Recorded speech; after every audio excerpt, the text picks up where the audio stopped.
Hi යාළුවනේ, ඔන්න අදත් අලුත්ම වීඩියෝ එකකින් මම ඔයාලව හම්බෙන්න ආවා.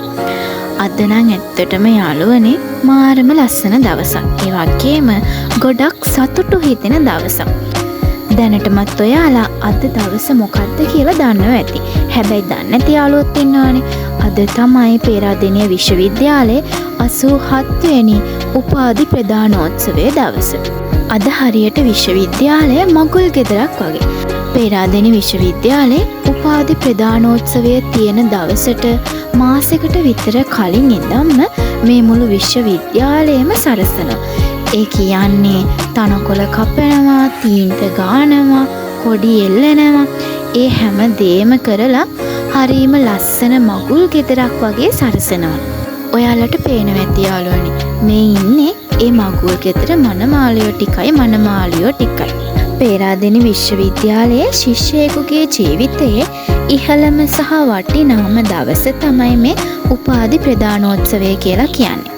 පේරාදෙණිය විශ්වවිද්‍යාලය විතරක් නෙමෙයි, ලංකාවේ තියෙන හැම විශ්වවිද්‍යාලයකම ඉන්න ශිෂ්‍යයෙකුගේ ජීවිතේ වටිනාම දවසක් තමයි මේ උපාධි ප්‍රදානෝත්සවය කියලා කියන්නේ. හැබැයි මේ ලංකාවේ තියෙන විශ්වවිද්‍යාල අතරින් පේරාදෙණිය විශ්වවිද්‍යාලයේ තියෙන උපාධි ප්‍රදානෝත්සවය ටිකක් විශේෂ වෙනවා.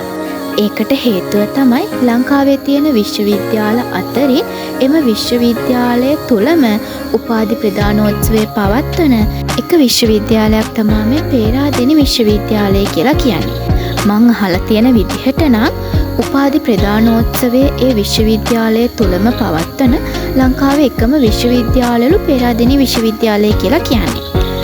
ඔයාලත් මොනවා හරි ඒ ගැන දන්නවා නම් මටත් දැනගන්න කමෙන්ට් එකක් දාන්න.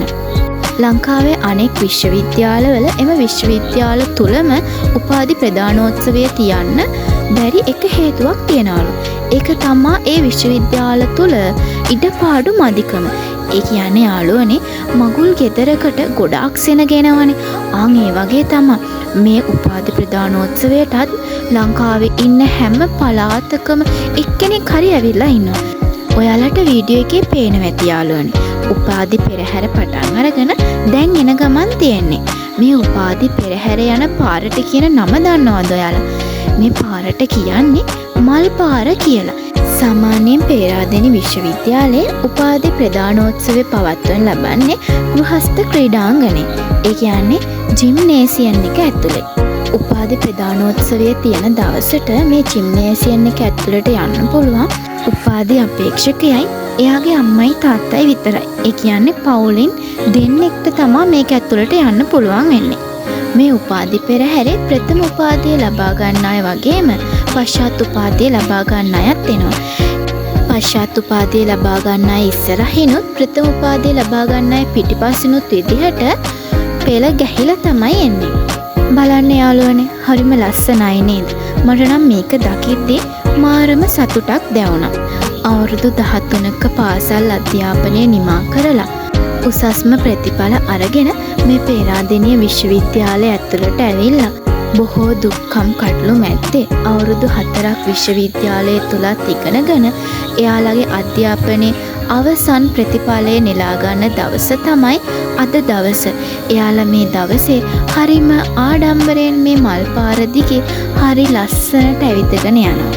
ඒ වගේම එයාලා මේ ලෝගෝ එක දාගෙන හරිම ආඩම්බරයෙන් මේ මල් පාර දිගේ ඇවිදන් යන දිහා මේ මල් පාර දෙපැත්ත ඉඳන් එයාලගේ දෙමව්පියෝ, සහෝදරයෝ, පෙම්වතුන්, පෙම්වතියන්, නෑදෑයෝ, හිතමිතුරන්, අසල්වැසියන් හරිම ආඩම්බරයෙන් එයාලා දිහා බලාගෙන ඉන්නවා.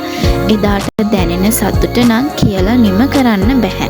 කතාවටත් කියනවනේ ඉගෙනීම කටුවිත්තකි එහි ඵලය මල්ලිත්තකි කියලා. ඉතින් මේ අයියලා අක්කලා හරිම උචාරුවෙන් යන්නේ ඒ මල්ලිත්ත නෙලා ගන්න. පේරාදෙණිය විශ්වවිද්‍යාලයේ මේ උපාධි ප්‍රදානෝත්සවය ජූනි මාසේ 24 25 කියන දවස් දෙකේ තමයි තිබ්බේ. මේක දවස් දෙකක් තියන්න හේතුවක් තියෙනවා. ඒකට හේතුව තමයි පීඨ 9ක ශිෂ්‍යයන් ඉන්නවා. ඉතින් විශාල පිරිසක් නේ යාළුවනේ. එයාලට එක දවසේ උපාධි ප්‍රදානෝත්සවය තියන්න බෑ. විශාල පිරිසක් ඉන්නවනේ. මේක පළවෙනි දවසේ සෙෂන් 1 සෙෂන් 2 විදිහට කොටස් දෙකකට තමයි තිබ්බේ.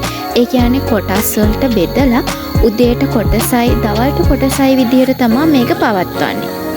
දෙවෙනි දවසෙත් ඒ විදිහටම තමයි මේක තිබ්බේ. ඉතින් යාළුවනේ ඔයාලා දන්නවද මේ පේරාදෙණි විශ්වවිද්‍යාලයේ උපාධි ප්‍රදානෝත්සවයේ දවසේදී මේ උපාධිය ලබා ගන්න උපාධි අපේක්ෂකයෝ විවිධ කලර්ස් වල ගාලන්ට් දාගෙන ඉන්නවා. ගාලන්ට් කියන්නේ ඔය උපාධි අපේක්ෂකයන් දාගෙන යන ඔය ලොකු මාලයක්. අන් ඒකට තමයි ගාලන්ට් කියලා කියන්නේ. ඉතින් ඒක පීඨ 9ට ආවේනික පාට 9කින් යුක්ත වෙනවා. එයාලගේ පීඨයට අදාළ පාටක් තියෙනවා. ඒ පාටට අදාළ මාලේ තමයි එයාලා දාගෙන යන්නේ. මේක විශ්වවිද්‍යාලයෙන් විශ්වවිද්‍යාලයට වෙනස් වෙන්න පුළුවන්. පේරාදෙණියේ කැම්පස් එකේ නම් නිල් පාට මාලේ දාගෙන ඉන්නේ ආර්ට් ෆැකල්ටි අය. රෝස පාට මාලේ දාගෙන ඉන්නේ ඉංජිනේරු ෆැකල්ටි අය. කොළ පාට මාලේ දාගෙන ඉන්නේ ඇග්‍රි ෆැකල්ටි අය. දම් පාට මාලේ දාගෙන ඉන්නේ මෙඩිසින් ෆැකල්ටි අය. මේ විදිහට පාට 9කින් යුක්ත මාල වර්ග 9ක් තියෙනවා. පේරාදෙණියේ කැම්පස් එකේ තියෙන තවත් එක් විශේෂත්වයක් තමයි අනෙක් කැම්පස් වල උපාධි ප්‍රදානෝත්සවයේ දවසේදී නම් ඔයාලා දැකලා ඇති අර උපාධි තොප්පියක් දෙනවා. හැබැයි පේරාදෙණියේ කැම්පස් එකේ උපාධි ප්‍රදානෝත්සවයේ දවසේදී උපාධි තොප්පියක් දෙන්නේ නැහැ. ඒක පේරාදෙණියේ කැම්පස් එකේ උපාධි ප්‍රදානෝත්සවයේ තියෙන එක් විශේෂත්වයක්. මට හිතුණා ඔයාලත් එක්ක තව දෙයක් කතා කරන්න ඕනේ කියලා. මම දැක්ක Facebook එකට ගියපු වෙලාවේ මේ උපාධි ප්‍රදානෝත්සවය ගැන එක එක අය එක එක අදහස් ඉදිරිපත් කරලා තිබ්බා. හැමෝටම Tamanගේ මතය ඉදිරිපත් කරන්න අයිතියක් තියෙනවානේ. ඒ හින්දා අපිට ඒකට මොකුත් කියන්න බෑ. හැබැයි යාළුවනේ හරිම ආත්මාර්ථකාමී විදිහට තමයි එයාලා ඒ අදහස් ඉදිරිපත් කරලා තිබ්බේ. අපේ සමාජය තුළ කැම්පස් යන ළමයි ගැන හරිම විවේචනාත්මක අදහස් ඉදිරිපත් කරනවා. කැම්පස් එකෙන් පිට සමාජයේ ඉන්න අය කැම්පස් ශිෂ්‍යයන්ව හරිම පහත් විදිහට සලකලා තමයි කතා කරන්නේ. අපි දන්නවා යාළුවනේ අපේ සමාජයේ ඕනම තැනක ආයතනයක් වේවා පාසලක් වේවා කැම්පස් එකක් වේවා මේ හැම තැනකම හොඳ අය වගේම නරක අය විදිහට සමාජයේ කොටස් දෙකක් ඉන්නවා. සමහර විට මේ වීඩියෝ එක බැලුවාම කවුරු හරි මට බැනලා කමෙන්ට් එකක් දාන්නත් පුළුවන්. ඒ වුණාට මට හිතුණා මේ දේ ගැන ඔයාලවත් දැනුවත් කරන්න ඕනේ කියලා. සුළුතරයක් කරන වැරදි හින්දා කැම්පස් එකේ ඉන්න බහුතරයක් ශිෂ්‍යයන්ට මේ චෝදනාවන් එල්ල වෙනවා. එයාලා මේකෙන් ලොකු මානසික පීඩනයකට ලක් වෙනවා. ඒ වගේම පිට සමාජයේ ඉන්න අයට කැම්පස් ශිෂ්‍යයන් ගැන ඇති වෙන්නේ ඍණාත්මක හැඟීමක්. ඔයාලා දන්නවද යාළුවනේ මේ අයියලා අක්කලා මේ විදියට හරි ආඩම්බරෙන් යන්න එයාලා ජීවිතේ කොච්චර දුක්ඛම් කටළු වලට මුහුණ දෙන්නේ නැද්ද කියලා. තමන්ගේ ගෙදරින් වෙන් වෙලා තමන් ආදරය කරන අයගෙන් වෙන් වෙලා තමන්ට නුපුරුදු පරිසරයකට ඇවිල්ලා හැඩ ගැහෙනවා කියන්නේ ඒක ජීවිතයට ලැබෙන විශාල අභියෝගයක්. තමන්ගේ දෙමව්පියන් දුක් මහන්සියෙන් හම්බ කරලා දෙන මිල මුදල් විනාශ නොකර රටේ ජනතාවගේ බදු මුදල් වලට සාධාරණයක් ඉටු කරන්න එයාලා විඳින දුක ඇත්තටම කියලා නිම කරන්න බෑ. නිදි නැති රැයවල් කන්න කෑමක් නැතුව තමන්ගේ ආදරණීයන් ළඟ නැතුව විඳින දුක දැනගන්න නම් මේ කැම්පස් එකක් ඇතුළට එන්න ඕනේ යාළුවනේ. මෙතන ඉන්නේ ලංකාවේ අති දක්ෂ උගත්තු පිරිසක්. ඉතින් මේ උගත්තු එයාලගේ ඉගෙනීමේ අවසන් ප්‍රතිඵලය දිනා ගන්න දවස තමයි අද දවස. අද දවසටත් එක එක්කෙනා විවේචන ඉදිරිපත් කරන